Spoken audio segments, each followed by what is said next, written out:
Apa itu al-bayyinah? Dijelaskan di ayat yang kedua, rasulun minallah.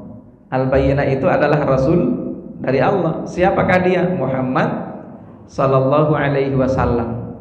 Tapi kalau kita maknai ayat yang pertama tadi, kita maknai secara umum, maka rasul yang dimaksud di ayat kedua ini ya semua rasul yang diutus. Kalau kita artikan ayat yang pertama itu sebagai orang kafir, orang-orang musyrik yang memang sebelumnya, misalnya ya kita ambil contoh Yahudi. Kalau Yahudi kan mereka juga ahli kitab sebelum datang Nabi Isa. Nah, ketika datang Nabi Isa, maka mereka seharusnya beriman kepada Nabi Isa. Nah, orang yang Yahudi yang tidak beriman ketika Nabi Isa datang, ya masuk dalam kategori ayat yang pertama ini. Bisa dipahami kira-kira gitu ya. Jadi artinya umat sebelumnya ketika datang Rasul berikutnya, seharusnya mereka beriman kepada Rasul yang datang berikutnya itu.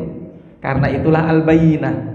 Nah, cuman sekali lagi makna yang paling umum dijelaskan oleh para ulama mufassirin bahwa yang dimaksud dengan Rasulun di dalam ayat ini itu adalah Muhammad sallallahu alaihi wa alihi wasallam. Rasulun minallahi. Kenapa kita katakan yang paling kuat makna itu? Karena nanti dikatakan yatlu suhufan mutahharah. Rasul itu membaca lembaran-lembaran yang suci. Lembaran yang suci itu apa? Al-Quran.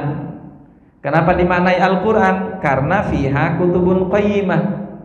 Di dalamnya itu ada kutubun qayyimah. Kutubun qayyimah itu apa? Makna kitab-kitab sebelumnya.